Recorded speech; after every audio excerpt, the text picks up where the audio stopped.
Hello friends, नमस्कार। आप सभी का हमारे online platform study with GK YouTube channel पर हार्दिक स्वागत है। तो हमारी चर्चा चल रही थी अंतर्राष्ट्रीय राजनीति एवं संबंध, जिसके एक महत्वपूर्ण टॉपिक पर हम बात कर रहे थे अंतर्राष्ट्रीय राजनीति के अध्ययन के उपागम या सिद्धांत या दृष्टिकोण। और इसका पार्ट नंबर 3 आपके समक्ष है, जिसमें हम महत्वपूर्ण अभ्यास प्रश्न और महत्वपूर्ण तथ्यों को जानने का प्रयास कर रहे थे। तो आइए शुरुआत करते हैं आज की क्लास की। यह पार्ट नंबर 3 है। यदि पार्ट नंबर 1 और पार्ट नंबर 2 को आपने नहीं देखा तो आप उसे भी जरूर देखिएगा। सवाल नंबर 26 नंबर आपकी स्क्रीन पर रहा। ये सवाल नंबर 26, अंतर्राष्ट्रीय नीतियों में शासन कला सिद्धांत, जिसको इंग्लिश में रिजिम थ्योरी कहा जाता है, के संबंध में निम्न में से कौन सा कथन सही है, वो आपको चयन करना है। 4 कथन दे रखे हैं, ए, बी, सी और डी। फिर आपको सही कूट का चयन करना है।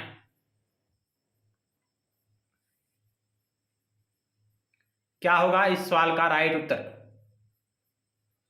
अंतर्राष्ट्रीय नीतियों में शासन कला सिद्धांत यानी कि रिजिम थ्योरी के संबंध में सही कथनों पर विचार करते हुए सही कूट का चयन करें।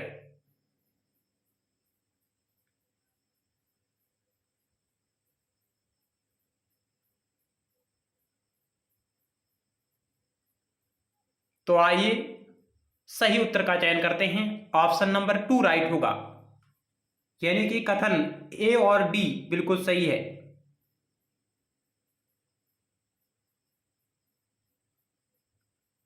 ऑप्शन 2 राइट होगा, कथन ए और डी बिल्कुल सही है। यानी कि अंतर्राष्ट्रीय नीतियों में शासन कला सिद्धांत यानी कि रिजिम थ्योरी, यह अराजक अंतर्राष्ट्रीय प्रणाली, अराजक अंतर्राष्ट्रीय व्यवस्था में नियम शामिल व्यवहार की विद्यमानता के लिए एक प्रयास है। यानी कि रिजिम थ्योरी अंतर्राष्ट्रीय प्रणाली में, अराजक अंतर्राष्ट्रीय प्रणाली में नियम शामिल व्यवहार की विद्यमानता का एक प्रयास है। वे सामूहिक सुरक्षा प्रणाली को प्रतिस्थापित करने के लिए, यानी कि रिजिम थ्योरी सामूहिक सुरक्षा प्रणाली को प्रतिस्थापित करने के लिए नहीं है। तो बी बिल्कुल गलत है। ऑप्शन सी क्या कह रहा है कि प्रमुख शक्तियां इस प्रणाली के माध्यम से द्वंद्वों का समाधान करती है। ये बात भी बिल्कुल गलत है। इसके बारे में, रिजिम थ्योरी के बारे में, प्रमुख शक्तियां इस प्रणाली के माध्यम से द्वंद्वों का समाधान नहीं करती है। और ऑप्शन डी है, कथन डी है, उन्हें सिद्धांतों, मानकों, नियमों और निर्णयों के लेने की प्रक्रिया द्वारा परिभाषित किया गया है। यानी कि रिजिम थ्योरी में उन सिद्धांतों, मानकों, नियमों और निर्णय लेने की प्रक्रियाओं द्वारा परिभाषित किया गया है। यानी कि ऑप्शन डी राइट है। यानी कि कथन ए और डी राइट है। तो ऑप्शन आपका 2 राइट होगा, ए व डी।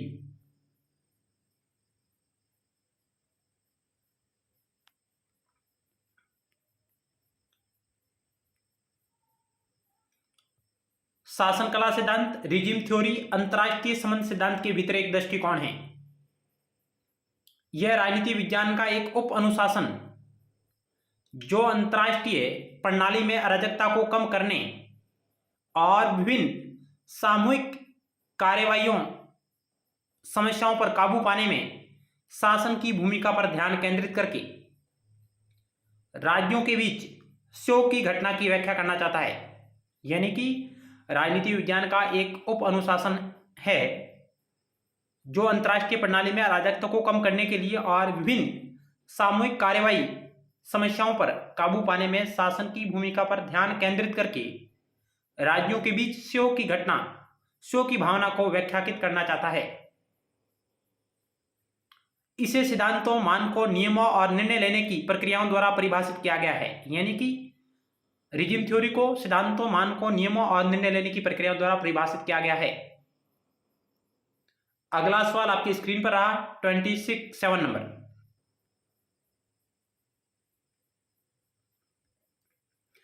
निम्नलिखित में से कौन नव दक्षिणपंथी सिद्धांत, इंग्लिश में कहते हैं न्यू राइट आइडियोलॉजी, को मानने वाली विचारधारा स्कूल है? नव दक्षिणपंथी सिद्धांत न्यू राइट आइडियोलॉजी को मानने वाली विचारधारा या स्कूल है?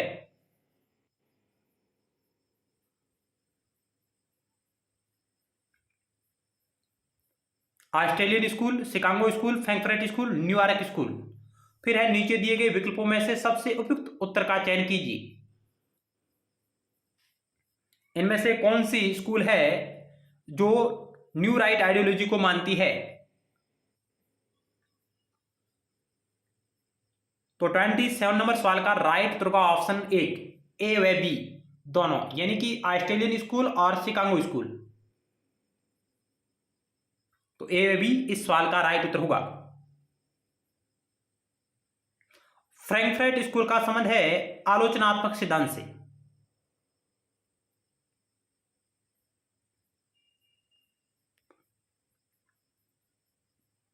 नव दक्षिणपंथी विचारधारा न्यू राइट आइडियोलॉजी, जिसका 1970 के अंत में ब्रिटेन में थेचरवादी विचारधारा के नाम से, यानी इंग्लैंड में उद्भव हुआ था इसका थेचरवादी विचारधारा के रूप में, और अमेरिका में रीगनवाद के नाम से यह विचारधारा पनपी। ब्रिटेन में थेचरवाद और अमेरिका में रीगनवाद के नाम से। इनमें इस विचारधारा के संकेत पाए गए। इसकी शुरुआत मुख्य रूप से इंग्लैंड में होती है। नव दक्षिणपंथ को नव उदारवाद का ही एक रूप था। नव दक्षिणपंथ नव उदारवाद का ही एक रूप था। नव दक्षिणपंथ शब्द सबसे पहले शिकागो विश्वविद्यालय के कुछ वित्तीय समूह के साथ जुड़ा था, जो 3 मुख्य आर्थिक व राजनीतिक चिंतकों के लेखों से प्रभावित थे।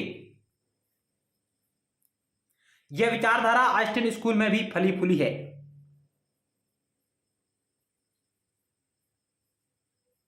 तो आप कमेंट बॉक्स के माध्यम से बता सकते हैं कि नव दक्षिणपंथी विचारधारा के समर्थक विद्वान कौन है? न्यू राइट आइडियोलॉजी के समर्थक कौन कौन से विद्वान हैं, उसका उत्तर आप कमेंट बॉक्स के माध्यम से दीजिएगा। इसका संबंध शिकागो विश्वविद्यालय और ऑस्ट्रेलियन स्कूल से है। चलते हैं अगले सवाल की ओर।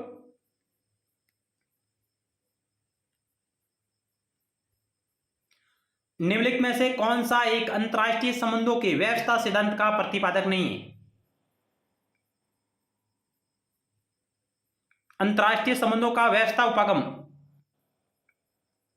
सिस्टम जो थ्योरी है, इंटरनेशनल सिस्टम थ्योरी, जिसको अंतरराष्ट्रीय राजनीति में मुख्य रूप से मार्टिन कैप्लान के द्वारा व्याख्यायित किया गया था, और उसके अन्य समर्थक भी है, लेकिन इनमें से कौन प्रतिपादकों में शामिल नहीं है? C.W. Manning, Karl W Deutsch, Kenneth Boulding, Martin Kaplan. तो इस सवाल का राइट उत्तर का option B Karl W Deutsch. ये अंतरराष्ट्रीय राजनीति के संचार उपागम से संबंधित है, जबकि C.W. मैनिंग है, केनेथ बॉल्डिंग है, मार्टिन कैप्लान है। मार्टिन कैप्लान सबसे प्रमुख विचारक है अंतरराष्ट्रीय राजनीति में व्यवस्था उपागम का। तो ऑप्शन आपका बी राइट होगा।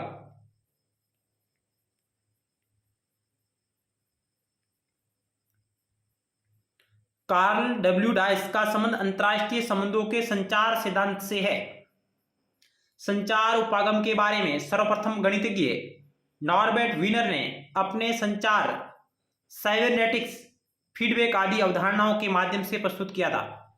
यानी कि ये जो अवधारणा है ये रॉबर्ट वीनर के द्वारा प्रतिपादित है, लेकिन इसको अंतरराष्ट्रीय राजनीति में कार्ल डब्ल्यू डायस के द्वारा अपनी पुस्तक नर्वस ऑफ गवर्नमेंट के माध्यम से प्रस्तुत किया गया। ये इनकी प्रसिद्ध पुस्तक है डायस की, कार्ल डब्ल्यू डायस की पुस्तक है नर्वस ऑफ गवर्नमेंट। इसको भी आप ध्यान में रखिएगा।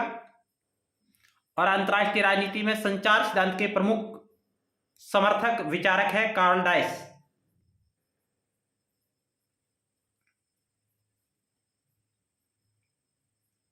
और संचार उपागम के बारे में सर्वप्रथम नॉर्बर्ट वीनर ने साइबरनेटिक्स, फीडबैक आदि अवधारणाओं के माध्यम से पेश किया था इस अवधारणा को, लेकिन अंतरराष्ट्रीय राजनीति में प्रस्तुत करने वाले विद्वान हैं कार्ल डायस।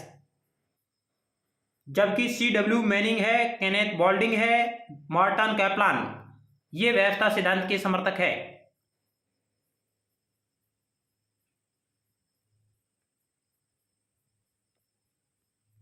अगला सवाल 29 और आपकी स्क्रीन पर रहा।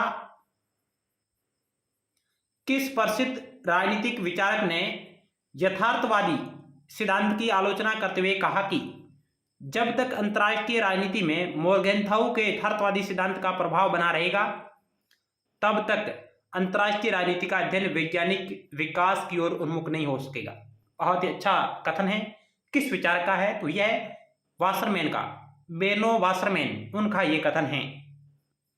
राजनीतिक विचारक बेनो वासरमैन ने कहा कि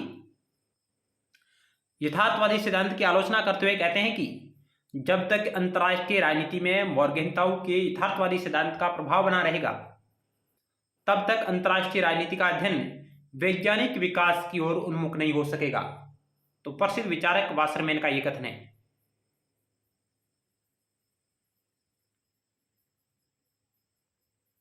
अगला सवाल आपकी स्क्रीन पर रहा 30 नंबर। किसके अनुसार मोर्गेनथाउ अंतर्राष्ट्रीय राजनीति के विद्वानों में सर्वश्रेष्ठ है? किसके अनुसार मोर्गेनथाउ अंतर्राष्ट्रीय राजनीति के विद्वानों में सर्वश्रेष्ठ है? तो ये कहा है थॉमसन ने, कि थॉमसन जिन्होंने ये लाइन कही है, ये कथन कहा है मोर्गेनथाउ अंतर्राष्ट्रीय राजनीति के विद्वानों में सर्वश्रेष्ठ है। अगला सवाल आपकी स्क्रीन पर रहा, कुछ मैथमेटिकल फैक्ट। मोर्गेनथाउ शिकागो विश्वविद्यालय, शिकागो स्कूल, अमेरिका के राजनीति विज्ञान विभाग में प्रोफेसर थे मोर्गेनथाउ। वे अंतर्राष्ट्रीय राजनीति में यथार्थवादी विचारधारा की प्रतिनिधि प्रवक्ता है। तथा वर्षों तक वे अंतर्राष्ट्रीय राजनीति के प्रधान सिद्धांतकारों में अग्रणी रहे। यानी इनका संबंध शिकागो यूनिवर्सिटी से है। कहां के रहने वाले थे? अमेरिका के थे। इनकी प्रसिद्ध रचना है politics among nations, politics among nations, struggle, power and peace, जो 1948 में आई थी। प्रसिद्ध रचना है और इनके प्रमुख विचार यथार्थवादी विचार रहे हैं। ये कहते हैं कि अंतर्राष्ट्रीय राजनीति शक्ति संबंधों का अध्ययन है। इन्होंने यथार्थवाद के सह नियम प्रतिपादित किए हैं और यथार्थवाद को मूर्त रूप देने का इन्होंने प्रयास किया है। यथार्थवाद के 6 प्रिंसिपल मोर्गेनथाउ के है। Politics among nations, struggle for power and peace, इनकी प्रसिद्ध रचना जो 1948 में हमारे सामने आई।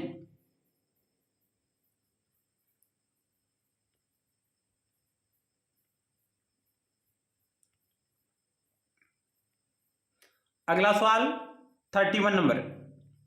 विश्व समाज में एकीकरण की प्रक्रिया और पृथकता की चाह के बीच बढ़ते हुए तनाव के प्रति अंतर्राष्ट्रीय संगठन एक अनुक्रिया है। यानी कि विश्व समाज में, यहां कथन दे रखा है, कथन ए कह रहा है और उसके बाद कारण आर दे रखा है।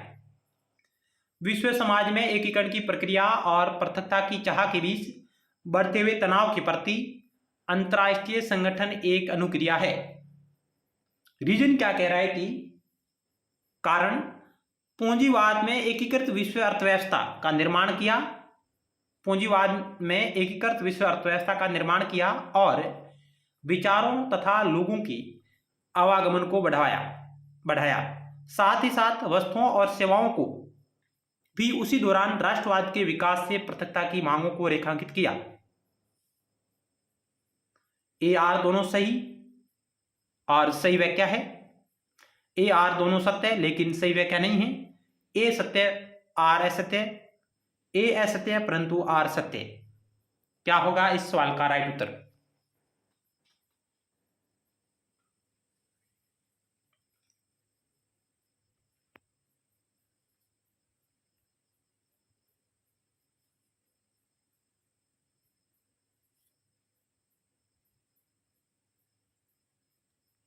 तो ऑप्शन आपका ये राइट होगा।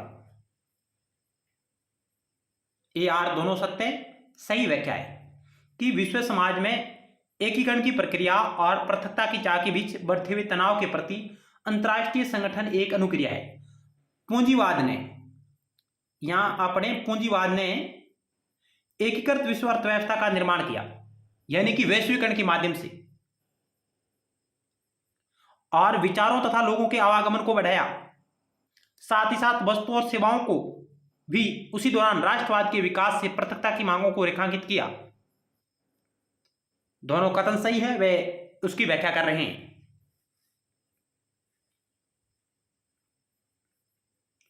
अगला सवाल आपकी स्क्रीन पर रहा 32 नंबर।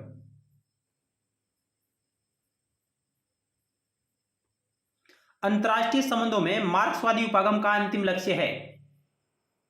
अंतरराष्ट्रीय संबंधों में मार्क्सवादी उपागम का अंतिम लक्ष्य है पूंजीवाद को उखाड़ फेंकना, वर्ग संघर्ष को तीव्र करना, अंतरराष्ट्रीय साम्यवादी संप्रदाय की स्थापना करना, नव साम्राज्यवाद को प्रोत्साहन करना। क्या होगा इस 32 नंबर सवाल का राइट उत्तर? तो ऑप्शन आपका सी राइट होगा। इसका अंतिम लक्ष्य अंतरराष्ट्रीय साम्यवादी संप्रदाय की स्थापना करना। अंतरराष्ट्रीय संबंधों में बात हो रही है, तो ऑप्शन आपका सी राइट होगा।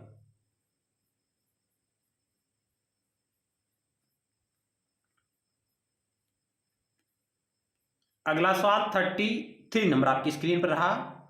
विदेश नीति बनाने के मार्गदर्शक के रूप में अंतरराष्ट्रीय राजनीति में आदर्शवाद अनिवार्यतः एक प्रकार है किसका? विदेश नीति बनाने के मार्गदर्शक के रूप में अंतरराष्ट्रीय राजनीति में आदर्शवाद अनिवार्यतः एक प्रकार है किसका? बहुसांस्कृतिकवाद का, नवग्रामसीवाद का, निर्भरता संप्रदाय का, उदार अंतरराष्ट्रीयतावाद का।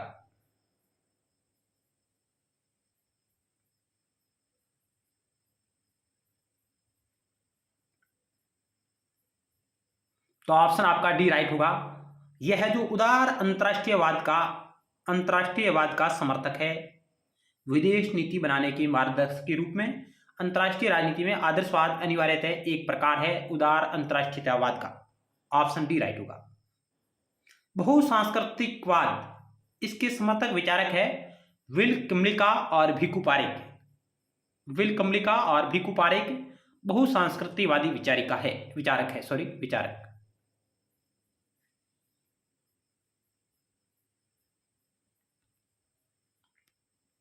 अगला सवाल 34 नंबर आपकी स्क्रीन पर रहा। कार्ल डायस द्वारा वर्णित 4 तत्वों को पहचानें जो प्रतिसंभरण प्रक्रिया की कुशलता का मापन करते हैं। इन्होंने अंतरराष्ट्रीय राजनीति का संचार सिद्धांत दिया है, संचार उपागम, और जिसमें फीडबैक को इन्होंने महत्वपूर्ण स्थान दिया है। प्रतिसंभरण यानी फीडबैक प्रक्रिया की कुशलता का मापन करने वाले 4 तत्व कौन कौन से हैं, जिनमें इन्होंने कहा है भार, विलंब, लाभ और अग्रता, लोड, लेग, गेन और लीड। ये 4 तत्व है, लोड, लेग, गेन और लीड। तो अंतरराष्ट्रीय राजनीति में संचार सिद्धांत के प्रमुख समर्थक है कार्ल डायस।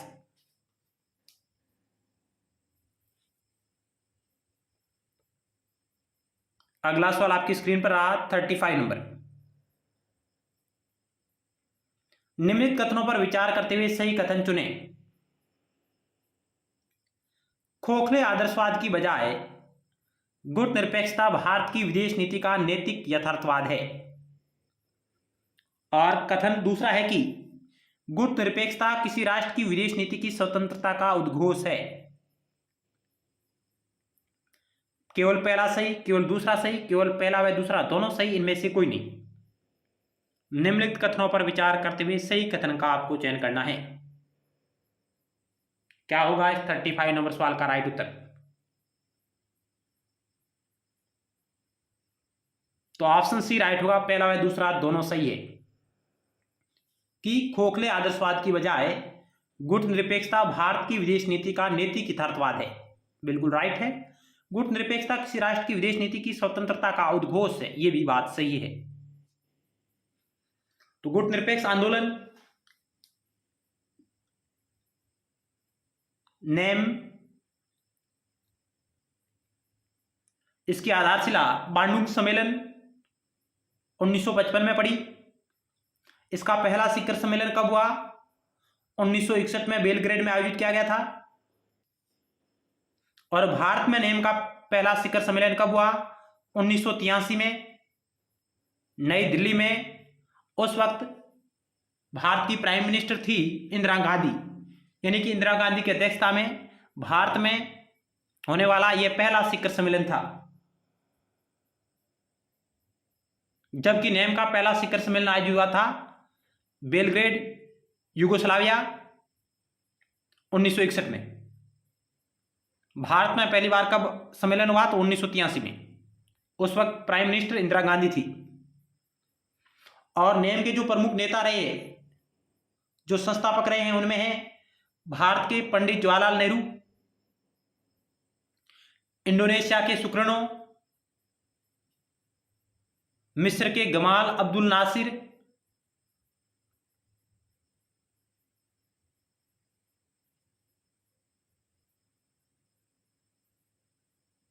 अगला सवाल आपकी स्क्रीन पर रहा।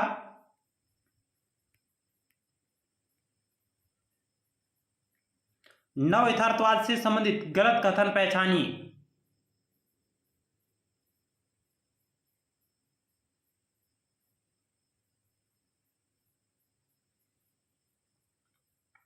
नव यथार्थवाद से संबंधित गलत कथन पहचानिए। रक्षात्मक यथार्थवाद का मुख्य भाव सुरक्षा दुविधा होना। आक्रामक यथार्थवाद का मुख्य भाव सापेक्ष लाभों का अधिकतम करना। स्थिरता के लिए बहुध्रुवीयता पर बल। अंतर्राष्ट्रीय व्यवस्था की विद्यमानता तथा इसकी अनिवार्य अराजक प्रकृति होना। नव यथार्थवाद से संबंधित गलत कथन पहचानिए।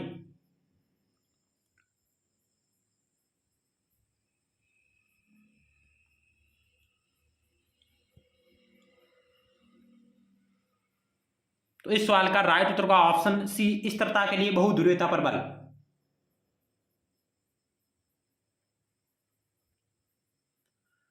रक्षात्मक यथार्थवाद का मुख्य भाव सुरक्षा दुविधा होना है, यानी कि जॉन मर्साइमर। नव यथार्थवाद, जिसको हम संरचनात्मक यथार्थवाद भी कहते हैं, स्ट्रक्चरल रियलिज्म भी कहते हैं, यह केनेथ वोल्टेज से संबंधित है। और केनेथ वोल्टेज के नव यथार्थवाद को जॉन मर्साइमर रक्षात्मक यथार्थवाद कहते हैं। और आक्रामक यथार्थवाद का विचार किसका? यह भी जॉन मर्साइमर का है, ऑफेंसिव रियलिज्म।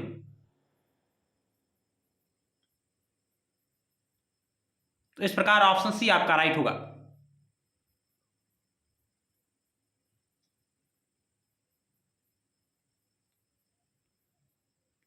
अगला सवाल 37 नंबर आपकी स्क्रीन पर रहा।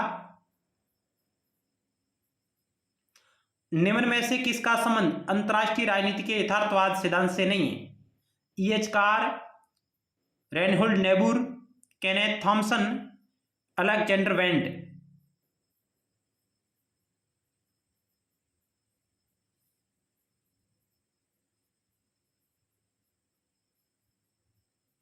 इस सवाल का राइट उत्तर का ऑप्शन डी, अलेक्जेंडर वेंड। ये यथार्थवादी विचारक नहीं है, ऑप्शन डी राइट होगा। जबकि E.H. कार है, रेनहोल्ड नेबुर है, के थॉमसन है, ये यथार्थवादी समर्थक विचारक है।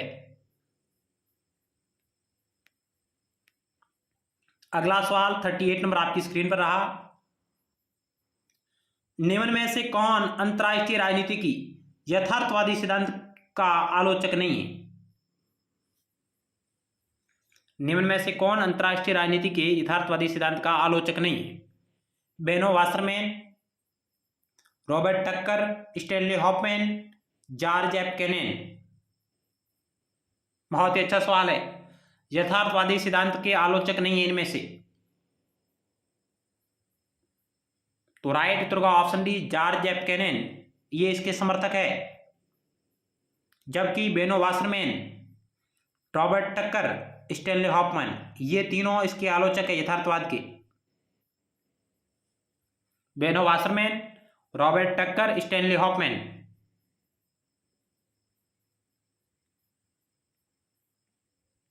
अगला सवाल 39 नंबर आपकी स्क्रीन पर रहा। निम्न में से कौन अपनी कृति एनार्किकल सोसाइटी में राज्यों की व्यवस्था और राज्यों का समाज में भेद करता है? Hedley Bull, Richard Falk, Joseph Nye, Rajni Kothari. Anarchical society किसकी रचना है जिसमें वह राज्यों की व्यवस्था और राज्यों का समाज में भेद करता है? तो इस सवाल का राइट उत्तर होगा option A, Hadlee bull. Option A आपका राइट होगा।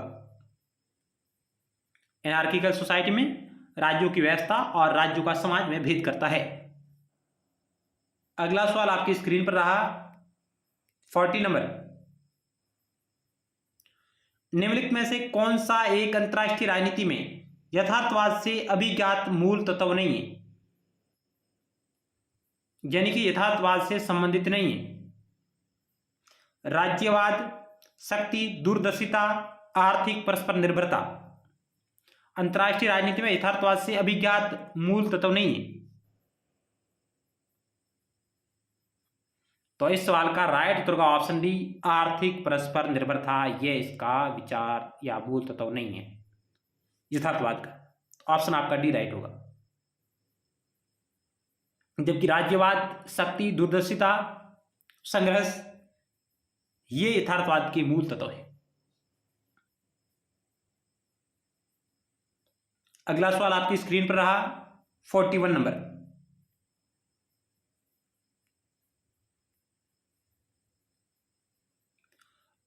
यहां आपको कथन दे रखा है ए और उसके बाद कारण दे रखा है, फिर आपको सही कूट का चयन करना है।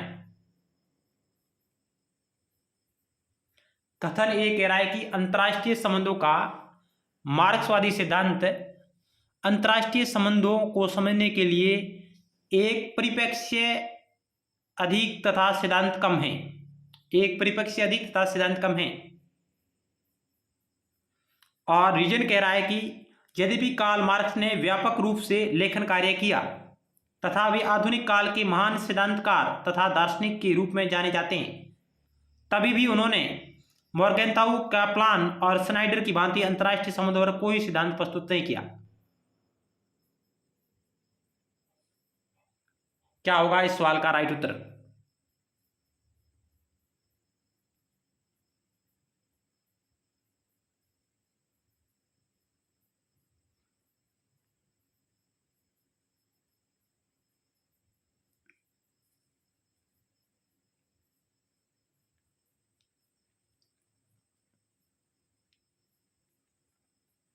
तो 41 नंबर सवाल का राइट उत्तर होगा ऑप्शन बी, ए और आर सत्य है लेकिन सही व्याख्या नहीं है। कि अंतरराष्ट्रीय संबंधों का मार्क्सवादी सिद्धांत अंतरराष्ट्रीय संबंधों को समझने के लिए एक परिप्रेक्ष्य अधिक सिद्धांत कम है। यद्यपि कार्ल मार्क्स ने व्यापक रूप से लेखन कार्य किया है तथा वे आधुनिक काल के महान सिद्धांतकार तथा दार्शनिक के रूप में जाने जाते हैं, तब भी उन्होंने मॉर्गेनथाउ, कैप्लान, मार्टिन कैप्लान और एस स्नाइडर की भांति अंतरराष्ट्रीय संबंधों पर कोई सिद्धांत प्रस्तुत नहीं किया है। दोनों कथन सही है लेकिन एक दूसरे की व्याख्या नहीं कर रहे हैं। ऑप्शन आपका बी राइट होगा।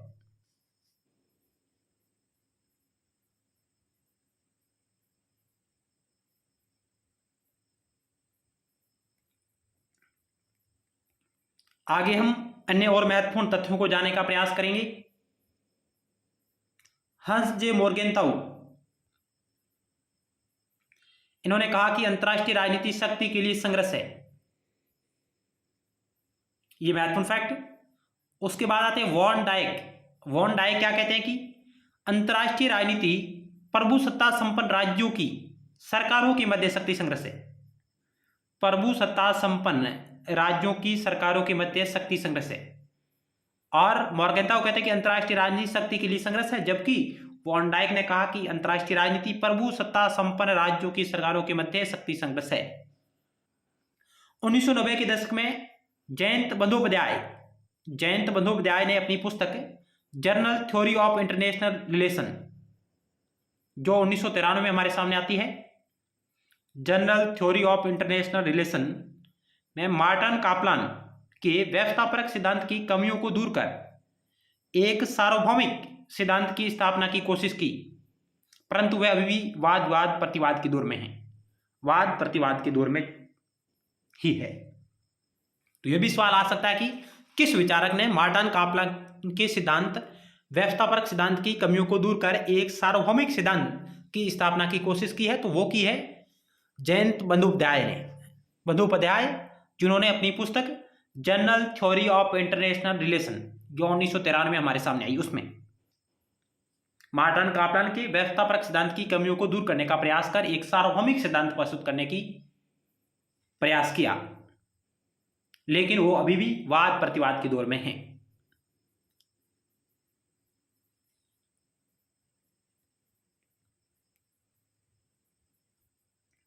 आगे हम बात करेंगे अंतर्राष्ट्रीय राजनीति के यथार्थवादी उपागम के बारे में।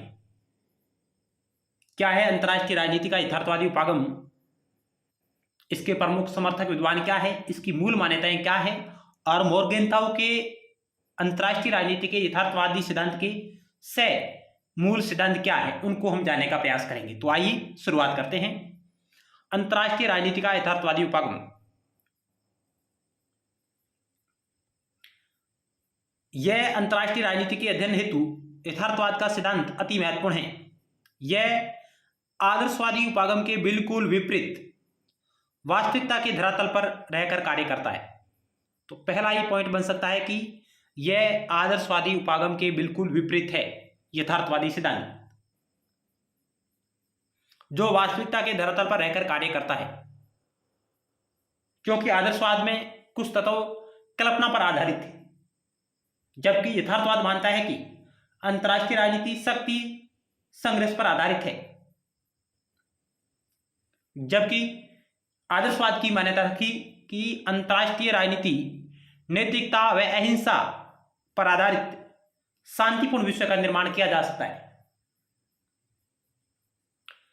इसके मुख्य समर्थकों में मोर्गेंथाउ है, E.H. कार है, राइनहुल्ड नेबुर है, George Kennan, Kenneth W Thompson, Henry Kissinger इत्यादि प्रमुख विचारक है। इसके अलावा इसके जो यथार्थवादी विचार के जो बीज है, जो हमें थ्यूसिडाइस के विचारों में पाए जाते हैं, प्राचीन विचारक थ्यूसिडाइस, जिनके विचारों में भी यथार्थवाद के बीज हमें देखने को मिलते हैं, विचार हमें देखने को मिलते हैं। उसके बाद मैकियावेली के विचारों में भी इसके विचार पाए गए, कौटिल्य के विचारों में भी हमें इसके विचार देखने को मिलते हैं। और इसके अलावा भारतीय संदर्भ में हम बात करें, इंदिरा गांधी के विचारों में भी यथार्थवादी विचार हमें देखने को मिलते हैं। तो प्राचीन विचारकों में थ्यूसिडाइस, मैकियावेली, हॉब्स, उसके बाद आधुनिक समय में Morgenthau, E.H. Carr, Reinhold Niebuhr, George Kenneth W Thompson, Henry Kissinger, John Mearsheimer आदि।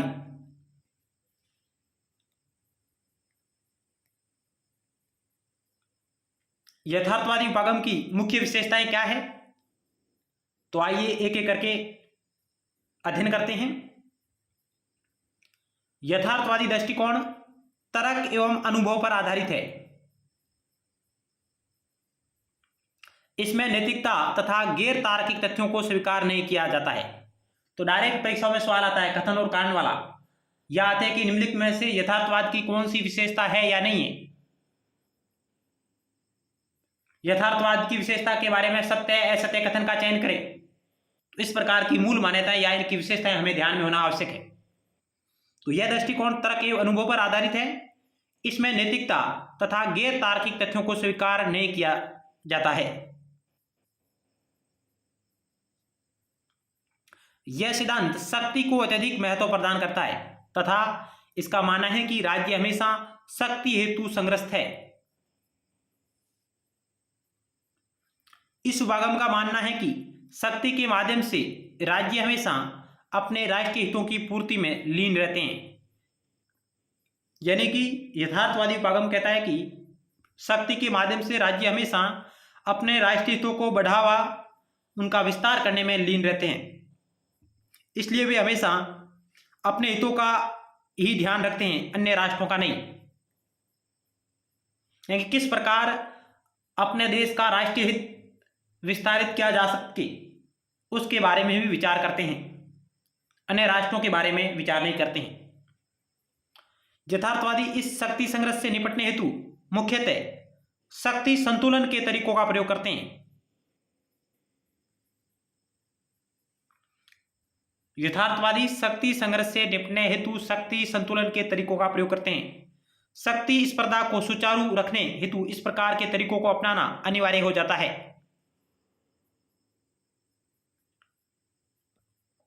Next slide. यथार्थवादी उपागम काल्पनिकता की बजाय हमेशा वास्तविकता में विश्वास करता है।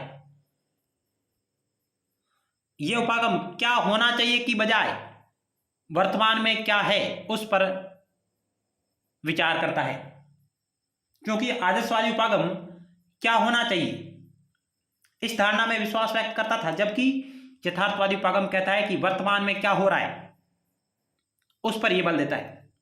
यानी कि यह उपागम काल्पनिकता की बजाय हमेशा वास्तविकता में विश्वास करता है। इस दृष्टिकोण के अंतर्गत राष्ट्रीय हितों के बीच संघर्ष को टालने हेतु सभी राष्ट्रों के बीच के मध्य संतुलन स्थापित करने पर बल दिया जाता है। यानी कि इस दृष्टिकोण के अंतर्गत राष्ट्रीय हितों के बीच संघर्ष को टालने हेतु सभी राष्ट्रों के मध्य संतुलन स्थापित करने पर बल दिया जाता है। यानी कि युद्धों को टालने के लिए शक्ति संतुलन स्थापित करने पर बल दिया जाता है। इसके अंतर्गत प्रत्येक राष्ट्र के लिए हित ही सर्वोपरि है, राष्ट्रीय हित सर्वोपरि है। ये कौन मानता है? यथार्थवादी उपागम मानता है, तथा सभी राष्ट्र इन्हीं हितों की पूर्ति हेतु हमेशा संग्रस्त रहते हैं। यानी कि अपने राष्ट्रीय हित को किस प्रकार अधिक से अधिक बढ़ाया जा सके, इसके लिए प्रत्येक राष्ट्र प्रयासरत रहता है। इसके लिए वे अनैतिक साधनों का भी प्रयोग कर सकते हैं।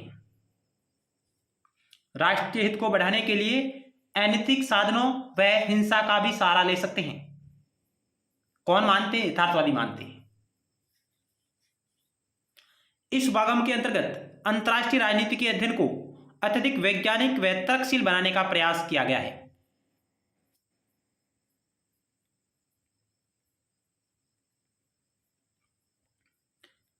आगे हम देख रहे हैं कि यथार्थवाद को एक सुस्पष्ट उपागम के रूप में स्थापित करने का कार्य मोर्गेनथाउ ने किया है।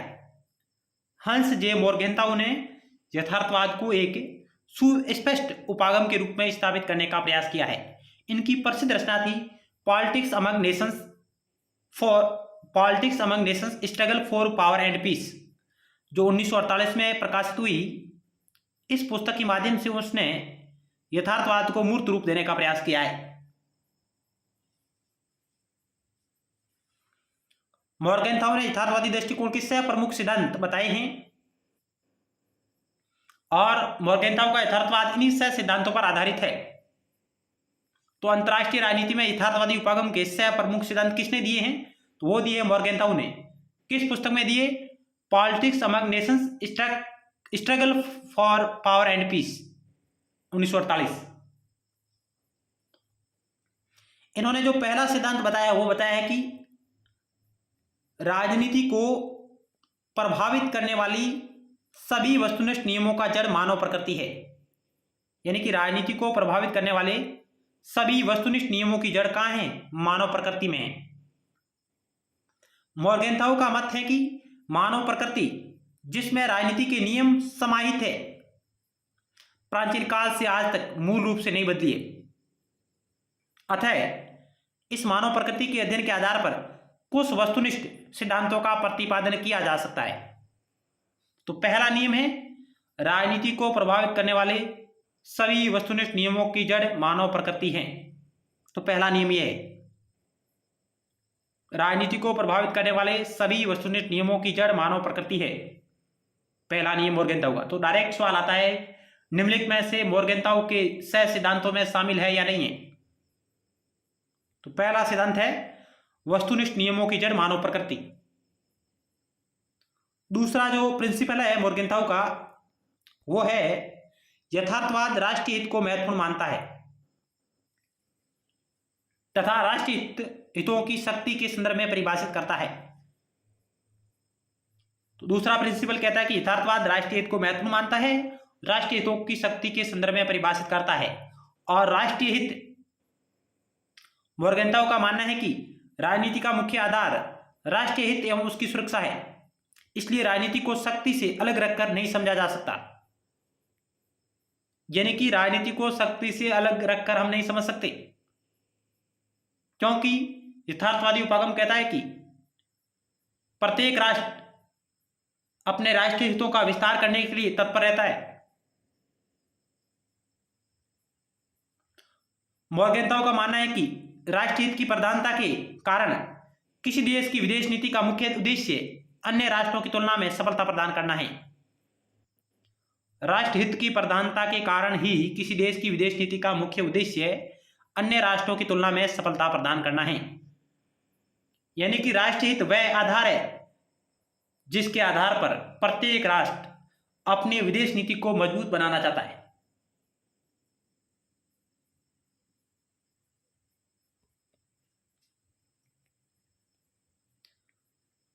मॉर्गेंटाउ का तीसरा सिद्धांत यह है कि मॉर्गेंटाउ का मानना है कि राष्ट्र हित का कोई निश्चित तथा निर्धारित अर्थ नहीं होता। यानी कि राष्ट्रीय हित परिवर्तनशील है। राष्ट्रीय हित का कोई निश्चित या निर्धारित अर्थ नहीं होता। मॉर्गेंटाउ के अनुसार शक्ति व राष्ट्रीय हित दोनों ही गतिशील है, परिवर्तनशील है। इनके परिवर्तन में अंतर्राष्ट्रीय परिवेश की महत्वपूर्ण भूमिका रहती है। यदि परिवेश बदल जाता है तो उसके अनुरूप हितों में परिवर्तन आना अनिवार्य हो जाता है। अतः शक्ति के रूप में परिभाषित हित भी बदलती हुई परिस्थितियों के अनुसार परिवर्तित होते रहते हैं। शक्ति के रूप में परिभाषित हित भी बदलती हुई परिस्थितियों के अनुसार बदलते रहते हैं, परिवर्तित होते रहते हैं। तो हम कह सकते हैं कि राष्ट्रीय हित का कोई निश्चित या निर्धारित अर्थ नहीं होता। राष्ट्रीय हित परिवर्तनशील है, शक्ति परिवर्तनशील है। यद्यपि अंतर्राष्ट्रीय राजनीति के मूल तत्व शाश्वत है, परंतु उनकी परिस्थितियां थोड़ी बहुत बदली रहती है।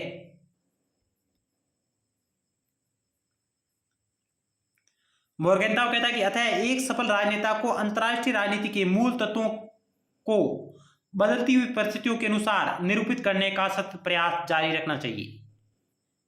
मॉर्गेंटाउ कहता है कि एक सफल राजनेता को अंतर्राष्ट्रीय राजनीति के मूल तत्वों को बदलती हुई परिस्थितियों के अनुसार निरूपित करने का सतत प्रयास जारी रखना चाहिए। चौथा प्रिंसिपल है मॉर्गेंटाउ का, यथार्थवादी मानते हैं कि राज्यों के कार्यों में कोई सार्वभौमिक नैतिकता का पालन नहीं हो सकता।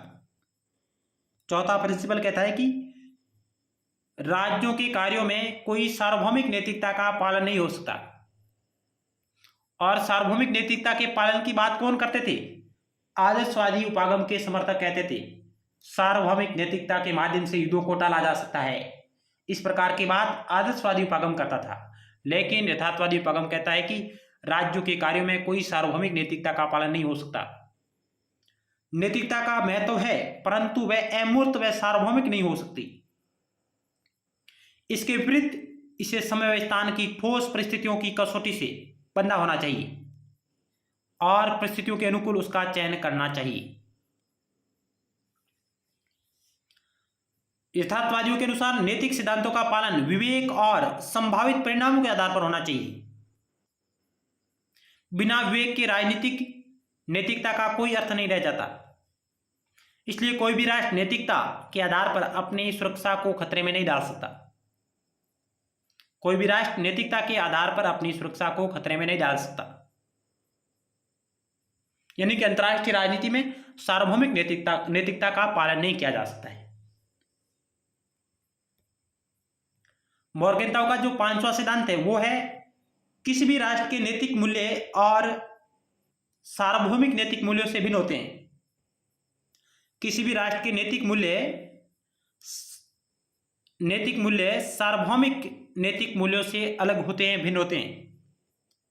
किसी भी सार्वभौमिक नैतिक कानून का पालन एक देश विशेष के लिए आवश्यक रूप से लाभदायक हो, यह सत्य नहीं है कि संभव है वह उसके लिए भयंकर परिणाम भी पैदा कर दे।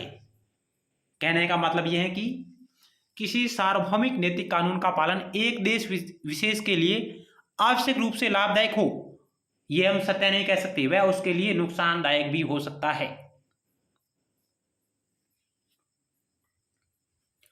अतः नैतिक सिद्धांतों की रक्षा के लिए अपने देश के हितों को बलिदान कर देने वाले या कर देने वाला व्यक्ति राजनीतिक दृष्टि से बुद्धिमान नहीं माना जा सकता।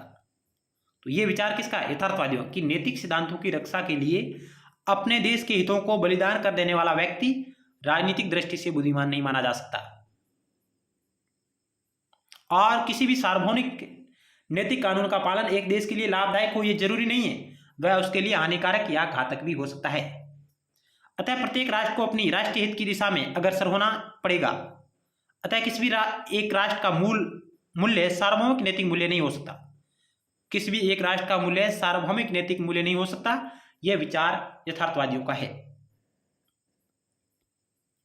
मॉर्गेनथाउ का अंतिम सिद्धांत यानी छठा सिद्धांत जो कहता है कि मॉर्गेनथाउ ने अंतर्राष्ट्रीय राजनीति को स्वायत्त विषय के रूप में अध्ययन करने हेतु बल दिया है। अंतर्राष्ट्रीय राजनीति को स्वतंत्र विषय के रूप में अध्ययन करने पर बल दिया है। मॉर्गेनथाउ का मानना है कि जिस प्रकार अर्थशास्त्र में हित आर्थिक कारणों के कारण होते हैं, उसी प्रकार राजनीति में राष्ट्रीय हित शक्ति पर आधारित होते हैं।